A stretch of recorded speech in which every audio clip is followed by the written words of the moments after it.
तसा मंगेश आणि आमची ओळख नवीन नाही, आमच्या राणेसाहेबांबरोबर अतिशय खांद्याला खांदा लावून तयार झालेला तो कार्यकर्ता आहे. म्हणून खरं म्हटलं तर प्रभाकरजी त्याची घर वापसी झालेली आहे.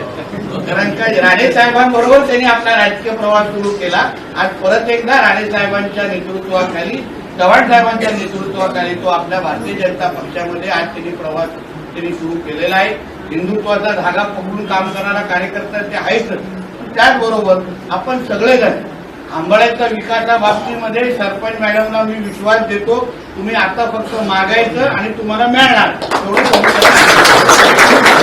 मी तुम्हाला मंगेशचं कौतुक करतो म्हणून सांगणार नाही, पण पहिल्यांदा जेव्हा भेट झाली कुठे झाली ही सांगणार नाही ना, तो उगाच सगळेजण पत्रकार तिथे जमा व्हायला सुरू होते.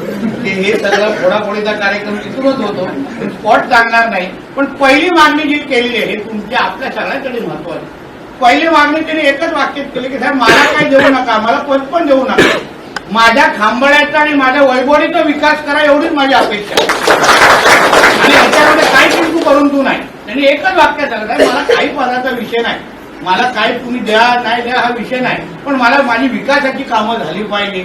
जी लोक माझ्यावर विश्वास ठेवून आपण भारतीय जनता पक्षामध्ये प्रवेश करतील त्या प्रत्येकाला न्याय भेटला पाहिजे ही त्याची एकमुखी मागणी आहे.